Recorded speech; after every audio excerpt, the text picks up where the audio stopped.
Alors, bonsoir à tous. Très heureux d'être devant vous aujourd'hui. Je sens qu'on va passer un super moment. Super. Eh bien, sans plus tarder, je vous invite à ouvrir vos Bibles dans Deutéronome, il est un petit peu dur à prononcer, Deutéronome, chapitre 28. Et nous allons lire du verset 1, verset 1 à 14.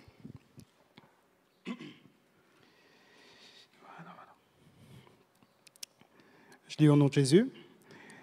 Si tu obéis à la voix de l'Éternel, ton Dieu, en observant et en mettant en pratique tous ces commandements que je te prescris aujourd'hui, l'Éternel, ton Dieu, te donnera la supériorité sur toutes les nations de la terre. Voici toutes les bénédictions qui se répondront sur toi et qui seront ton partage lorsque tu obéiras à la voix de l'Éternel, ton Dieu. Tu seras béni dans la ville et tu seras béni dans les champs. Le fruit de tes entrailles, le fruit de ton sol, le fruit de tes troupeaux, les portes de ton gros et de ton menu bétail, toutes ces choses seront bénies. Ta corbeille et ta huche seront bénies.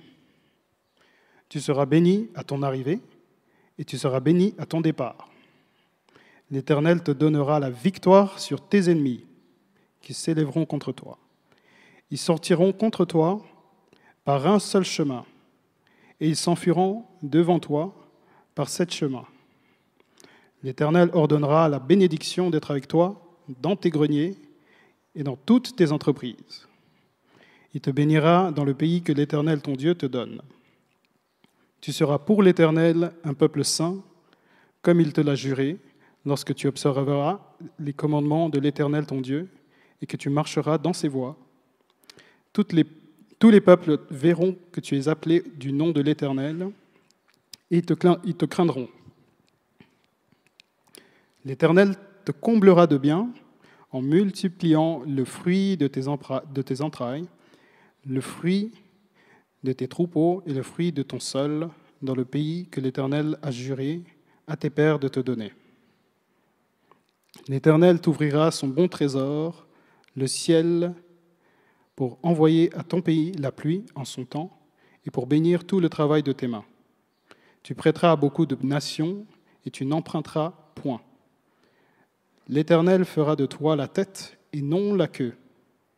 Tu seras toujours en haut et tu ne seras jamais en bas. Lorsque tu obéiras au commandement de l'Éternel, ton Dieu, que je te prescris aujourd'hui, lorsque tu les observeras et les mettras en pratique, et que tu ne te détourneras ni à droite ni à gauche de tous les commandements que je vous donne aujourd'hui, pour aller auprès d'autres dieux et pour les servir. Amen. Maintenant, nous allons dans Marc, chapitre 10, au verset 29 à 31.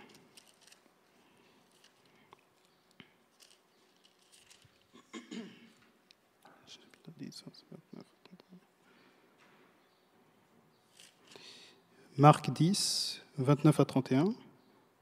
Jésus répondit, « Je vous le dis en vérité, il n'est personne qui, ayant quitté à cause de moi et à cause de la bonne nouvelle sa maison, ou ses frères, ou ses sœurs, ou sa mère, ou son père, ou ses enfants, ou ses terres, ne reçoive au centuple, présentement, dans ce siècle-ci, des maisons, des frères, des sœurs, des mères, des enfants, et des terres avec des persécutions, et dans le siècle à venir, la vie éternelle. Plusieurs des premiers seront les derniers, et plusieurs des derniers seront les premiers. Amen. À présent, je vais compléter cette lecture avec Galates 3, versets 13 à 14. Ce sera projeté. Pour ceux qui sont rapides comme moi, vous pouvez le trouver. Tic, tic, tic.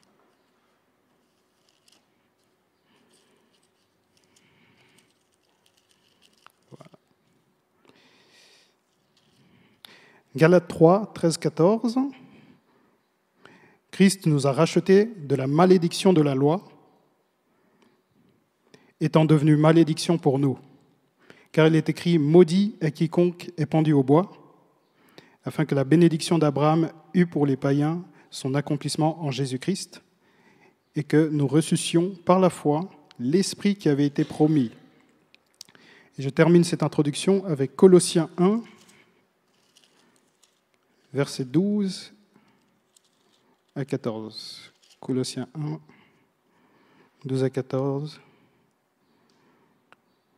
Alors, rendez grâce au Père qui nous a rendus capables d'avoir part à l'héritage des saints dans la lumière, qui nous a délivrés de la puissance des ténèbres et nous a transportés dans le royaume du Fils de son amour, en qui nous avons la rédemption par son sang, la rémission des péchés. Amen.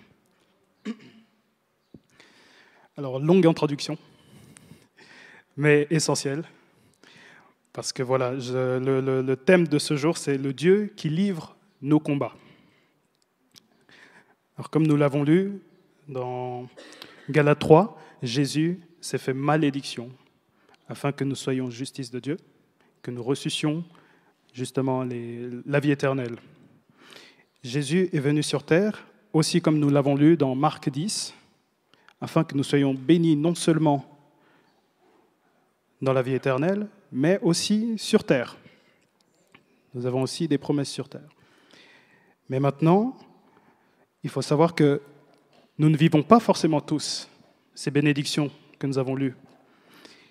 Et il y a une raison. Et pourtant, Jésus a promis que nous soyons bénis sur terre aussi, puissamment, en son nom, et pas par le nom de l'ennemi. Et en effet, il y a de l'adversité. L'ennemi cherche à tout prix à nous sortir des promesses de Dieu. Il cherche à nous détourner de son plan merveilleux pour nous, afin que nous soyons perdus et que nous ne recevions pas ce qu'il a promis pour nous déjà sur terre. Alors, en effet, Jésus nous demande de nous tourner nos yeux vers le ciel, selon Colossiens chapitre 3, car nous sommes ressuscités avec lui, alors tournons nos yeux vers le royaume, mais il nous promet aussi des promesses sur terre.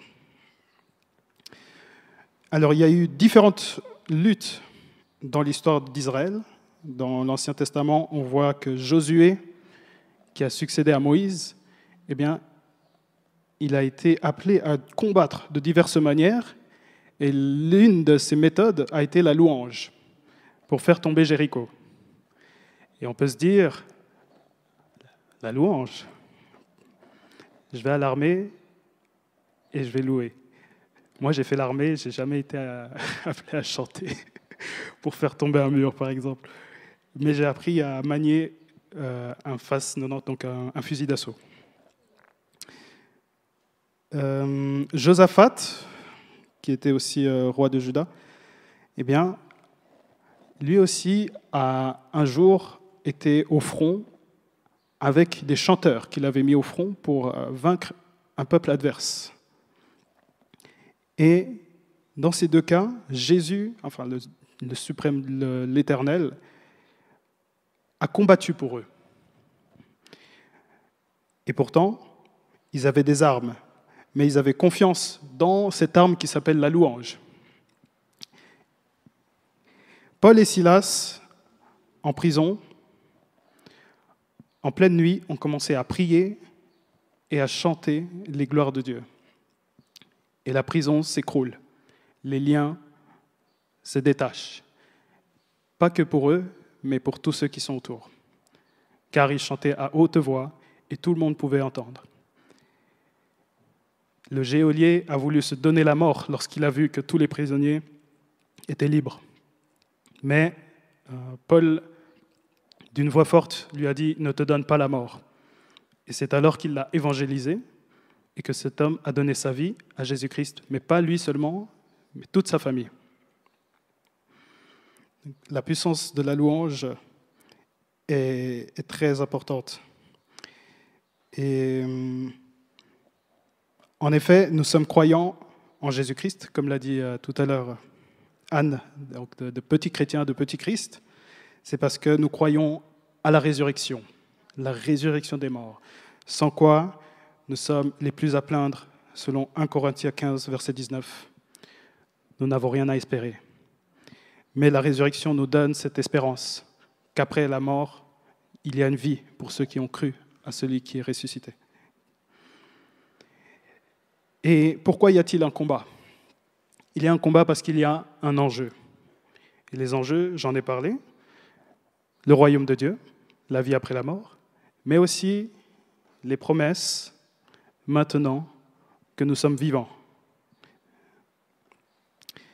Et ces promesses ont été données à Israël, mais par Jésus-Christ, qui a fait de nous un seul homme, il n'y a plus ni juif ni grec. Nous pouvons donc nous emparer de ces promesses. Nous pouvons, par la foi, déclarer « Je prends ces promesses, car Jésus a payé le prix pour tous et tous les peuples. » Il n'y a plus ni grec, ni juif, ni étrangers, ni gens de la maison, mais nous sommes tous de Jésus. Et ceci n'est pas temporaire, mais ceci est éternel.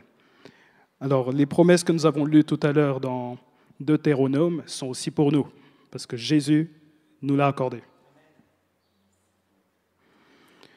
Alors, le diable nous combat en esprit par diverses épreuves, afin justement de nous sortir de cette justification, car nous sommes justifiés. Il veut que nous soyons dans la misère et que nous croyions seulement qu'il y a le royaume de Dieu après. Mais il y a plus. Nous voyons que Jésus, lorsqu'il est tenté dans le désert, dans Luc chapitre 4, eh bien, il en sort victorieux. Et quand il sort victorieux, lui qui était rentré rempli du Saint-Esprit, il en sort revêtu. Il est revêtu du Saint-Esprit. Et j'aimerais m'arrêter un peu sur ce terme de revêtement. Plusieurs fois, on voit dans la Bible cette histoire de revêtement. Déjà, dans la Genèse, lorsque Adam et Ève mangent ce fruit défendu, eh bien, ils se rendent compte qu'ils sont nus, qu'ils n'ont pas de vêtements. Et droit derrière, ils vont prendre des branches pour se revêtir, car ils ont cette honte d'être nus. Et lorsque Jésus intervient le soir pour visiter Adam, eh bien, Adam confesse le péché et l'Éternel tue un animal afin de les revêtir de cet animal. Alors, on voit qu'il y a déjà deux pensées. Il y a la pensée de l'homme qui se revêt à sa manière et il y a celle de Dieu qui nous revêt à sa manière, en présence du péché. Et nous voyons encore d'autres types de revêtements dans la Bible, notamment l'armure du chrétien, que l'on connaît assez bien dans Éphésiens 6. Dieu nous appelle à nous revêtir de son armure, afin de tenir ferme face aux ruses de l'ennemi. Il y a le retour de l'ennemi encore, qui nous a dupés dès le commencement, mais qui est toujours là, qui rôde autour de nous, comme un lion rugissant, cherchant qui dévorer. Et l'apôtre Paul nous appelle à nous revêtir encore de cette armure, afin de tenir. Et nous connaissons cette armure. Je n'entrerai pas en détail. Et puis, nous avons encore un autre type de revêtement dans l'Ancien Testament, celui d'Aaron. Aaron avait un revêtement assez proche de celui qui est décrit dans Éphésiens 6. C'est un revêtement du sacrificateur. Et ceci lui permettait d'entrer dans le lieu très saint. Mais nous avons encore un autre revêtement dont nous parle l'apôtre Paul, qui se trouve notamment dans Éphésiens 4 et dans Colossiens 3. C'est l'homme nouveau. l'apôtre Paul nous appelle à revêtir l'homme nouveau afin de ne pas retourner dans les tendances du vieil homme. C'est-à-dire toutes ces forteresses que nous avions, dont l'apôtre parle aussi, ces forteresses que nous devons renverser, ces forteresses qui sont installées par des doctrines pernicieuses, amenées à nous détourner. Bien que nous soyons convertis et que nous ayons accepté Jésus, eh bien ces tendances-là, ces forteresses-là, qui sommeillent encore en nous, qui nous font marcher d'une manière qui ne plaît pas forcément au Seigneur, eh bien, ces forteresses-là sont à renverser en revêtant l'homme nouveau. Et c'est sur cet homme nouveau que je voulais un peu plus m'attarder. Si on lit dans Exode chapitre 14, verset 14,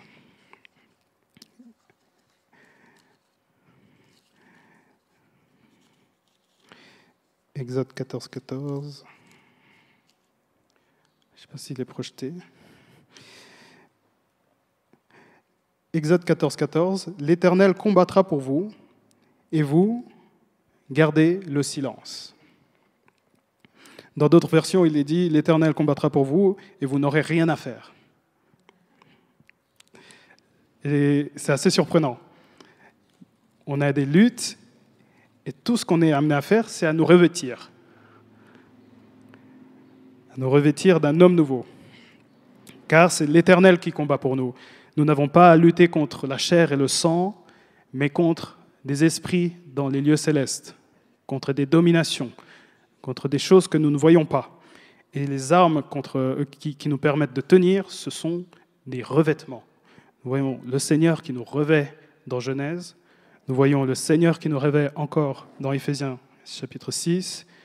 Et nous voyons le Seigneur qui nous revêt de l'homme nouveau dans la Nouvelle Alliance.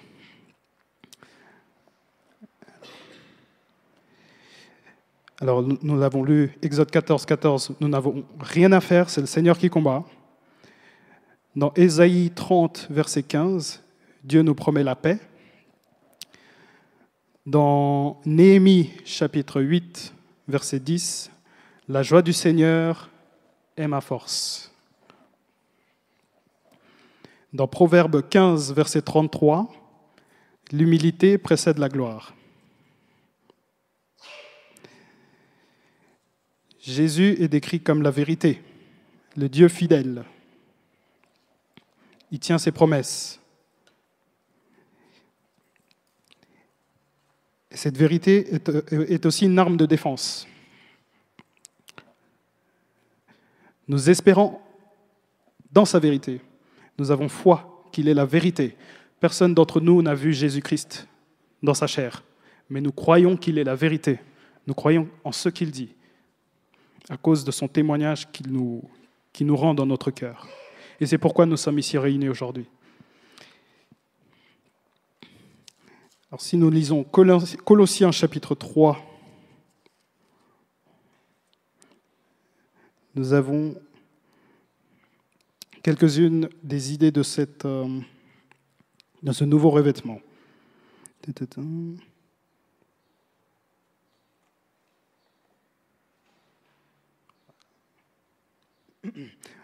Colossiens chapitre 3, verset 12.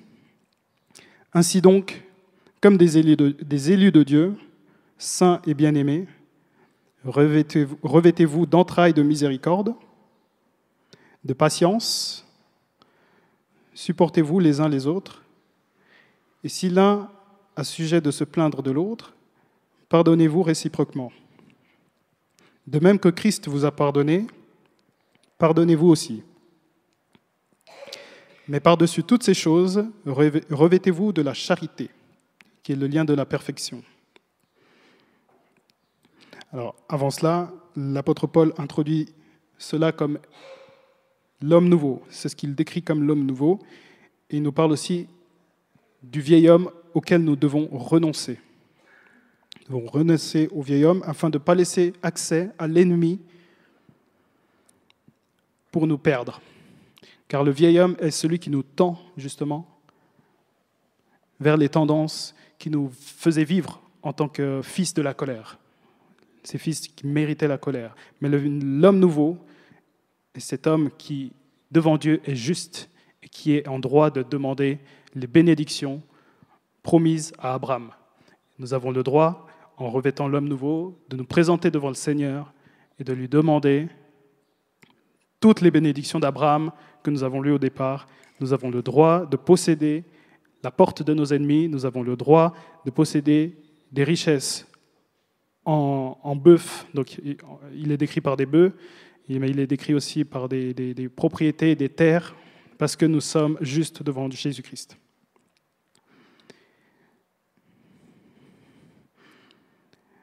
Alors, les étapes à suivre sont bien sûr tout d'abord de se dévêtir. Lorsque nous venons à Jésus, nous avons ce vieil homme dont nous devons nous dévêtir afin de nous revêtir d'un homme nouveau. Parce que si nous nous revêtons de cet homme nouveau au-dessus du vieil homme, ça va salir. Ça ne va pas jouer. Il y a encore les odeurs de la transpiration du vieil homme qui émanent et ça ne joue pas. Nous devons nous mettre à nu devant Jésus, nous dévêtir complètement de cet homme ancien afin de pouvoir ensuite revêtir cet homme nouveau qui se renouvelle dans l'intelligence, selon Romains chapitre 12.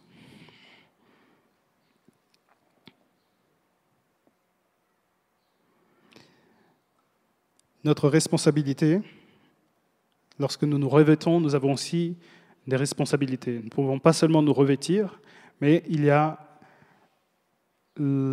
cet entretien. Nous devons entretenir ce revêtement, nous devons entretenir notre promesse par la prière, par la méditation de la parole, qui est le pain de vie.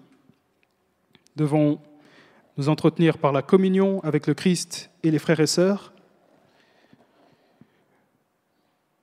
Nous devons nous laver par le sang de Jésus-Christ. Car les ruses de l'ennemi sont multiples. Et puis il y a aussi le témoignage de la parole de Dieu dans nos vies.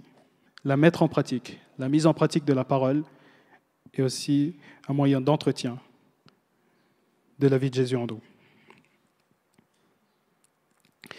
Nous remarquons que depuis le commencement, le but du malin est de nous déshabiller. Il veut que nous soyons dans cette honte, donc hors de la justice qu'il nous a accordée et que nous avons lue au départ. Il est donc important de garder les clés du royaume des cieux que Jésus nous a données. Jésus a dit à Pierre, « Voici, tu es Pierre, mais sur cette pierre, eh bien, je bâtirai mon église et le séjour des morts ne prévaudront pas dessus. » Il nous donne les clés du royaume des cieux. Il est important que nous gardions ces clés-là, parce que l'ennemi veut nous en désarmer. Gardons donc les clés du royaume. Alors, les étapes à suivre, pour répéter, sont d'abord de nous dévêtir du vieil homme, nous revêtir de l'homme nouveau qui se renouvelle selon Romains chapitre 12, à l'image de Christ. Nous devons aussi nous revêtir de l'armure du chrétien afin de tenir ferme face aux ruses de l'ennemi. Nous devons prendre nos responsabilités par la prière, par les méditations, par la communion avec les frères et sœurs. Et puis nous devons aussi produire le fruit de l'esprit dans Galates 5. Et ces fruits de l'esprit sont assez proches de l'homme nouveau, donc l'amour, la paix, la joie, la patience, la bonté, la miséricorde, la douceur, la bienveillance et puis la foi. Et tous ces aspects-là forment un seul et unique fruit. Il est dit le fruit de l'esprit. Et lorsque nous maintenons ce fruit-là, lorsque nous le produisons de jour en jour, alors bien sûr il y aura les combats, mais le Seigneur nous reconnaît. Le Seigneur nous sommes agréés auprès du Seigneur. Devant lui, nous sommes justifiés. Nous sommes en droit de nous présenter devant lui et de réclamer nos biens. Nous devons entrer dans nos promesses sur terre déjà maintenant. Nous devons aller les chercher, car il est écrit, depuis le temps de Jean-Baptiste, le royaume des cieux est saisi avec violence. Et nous avons vu cette idée de lutte depuis le commencement. Il y a une lutte. Nous devons lutter face à l'ennemi et nous devons y aller avec violence. Moi, avant, j'étais plutôt doux, tout très douillet dans la prière. Et puis, à un moment donné, et d'ailleurs toujours maintenant, le Seigneur m'appelle à aller plus violemment, à saisir encore plus violemment, parce qu'en face, il y a des gens que l'ennemi utilise afin de nous sortir. Il ne veut surtout pas que nous soyons la tête. Jésus a promis que nous serons la tête. Et nous devons réclamer « Je suis la tête » et non la queue. Toute arme forgée contre moi est sans effet. Tout ennemi qui viendra contre moi s'enfuira. Je dois tenir ferme. Je me revêts de l'armure.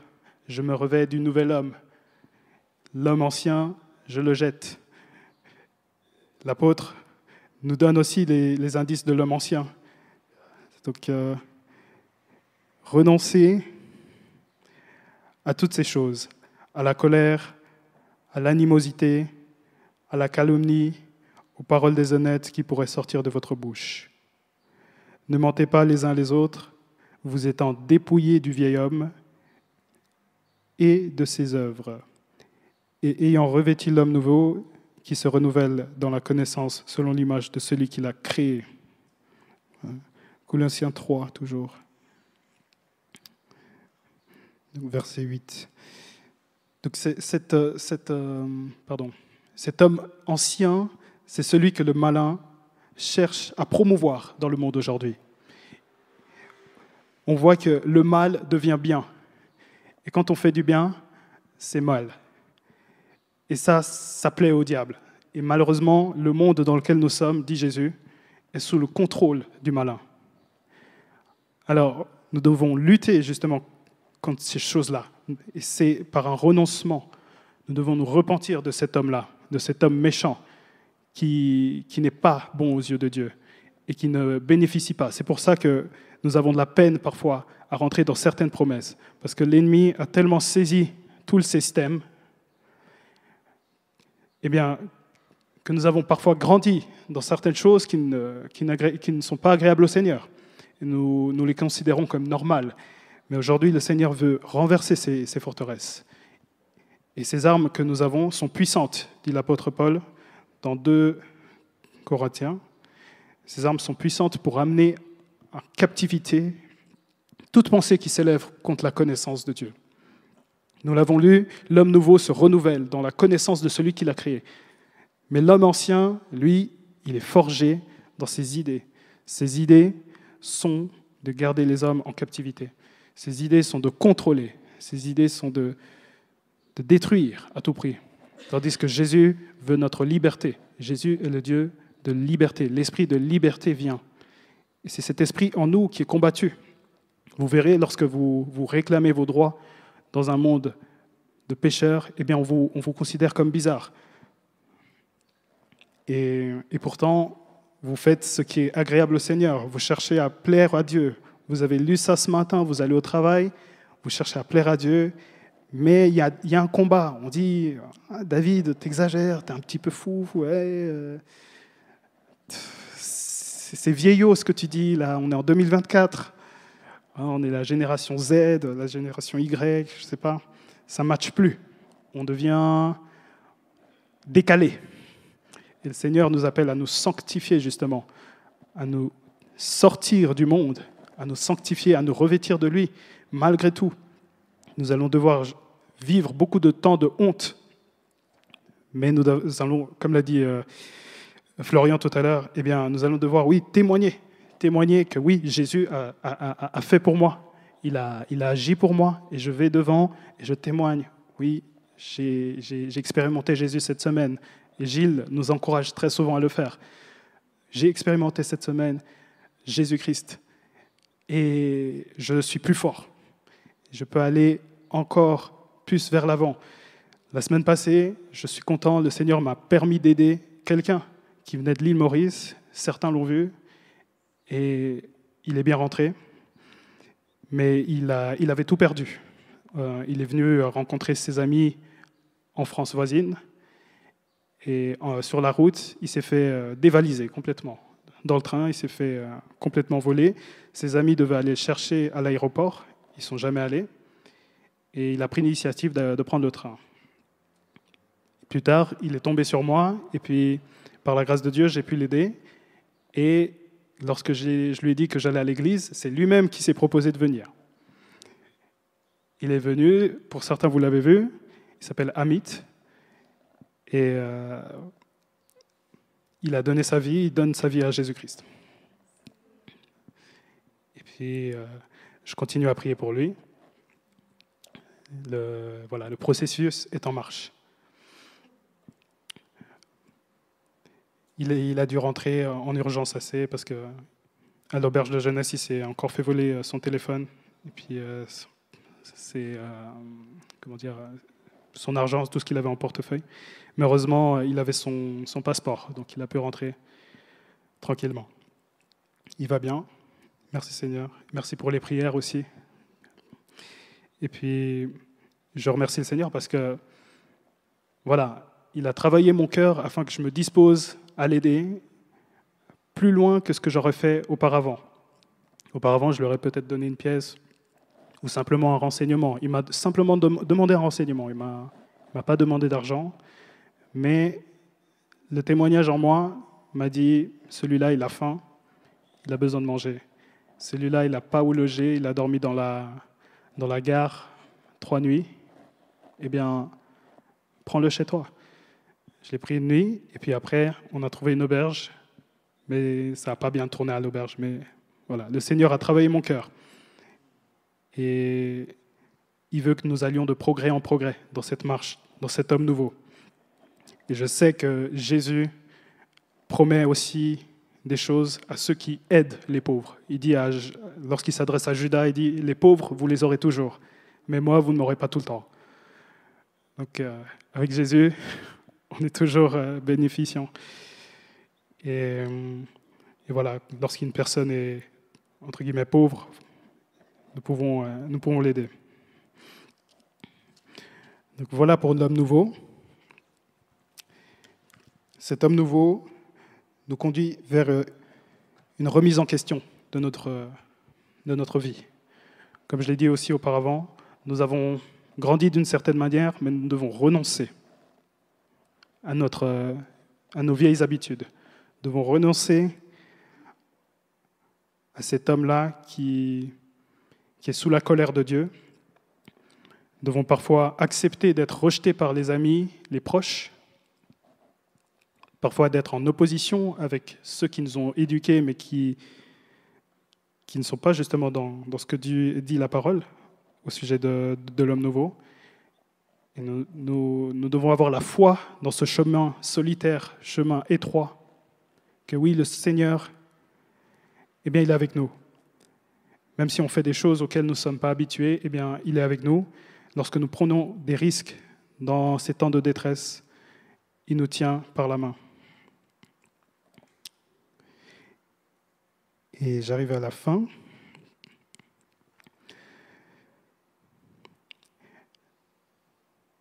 Donc, comme je le disais aussi au départ, nous avons des promesses aussi dans le royaume des cieux. Et Jésus nous rappelle encore autre chose. En plus de garder les yeux vers le royaume de Dieu, selon Colossiens chapitre 3, il nous appelle encore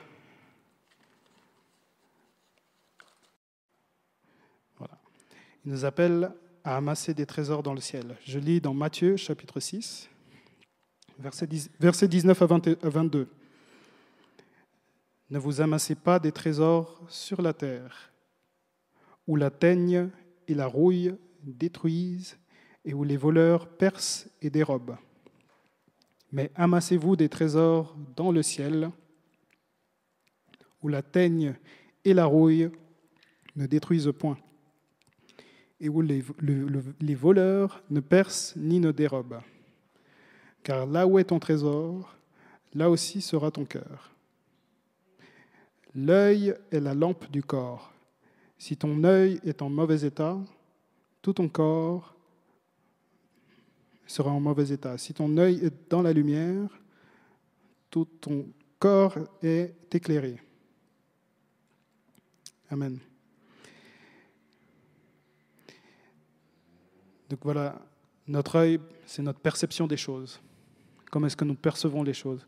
Est-ce que nous les percevons selon notre entendement, notre intelligence, ou les percevons-nous selon cet homme qui se renouvelle dans l'esprit de l'intelligence? Et c'est un effort à faire chaque jour, parce que nous avons notre façon de réfléchir. Et à chaque décision, nous devons faire l'effort, l'exercice, de dire, OK, j'accepte que je réfléchis de cette manière, parce que je suis comme ça, mais que dit le Seigneur? Est-ce que je suis dans la bonne réflexion?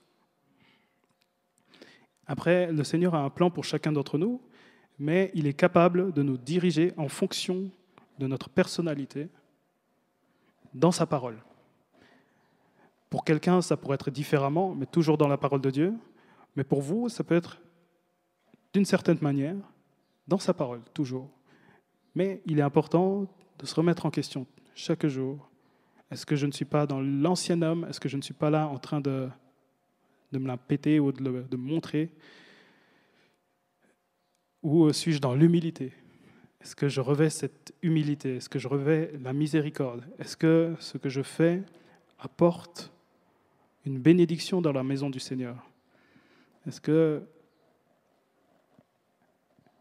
je ne sais pas, quelqu'un qui m'énerve, est-ce que je suis revêtu de miséricorde? Est-ce que je suis revêtu de compassion? Est-ce que j'arrive à voir pourquoi est-ce qu'il réagit comme ça et qu'est-ce qui veut me faire réagir par la colère? Est-ce que je suis maître de moi-même? Autre aspect du fruit de l'esprit.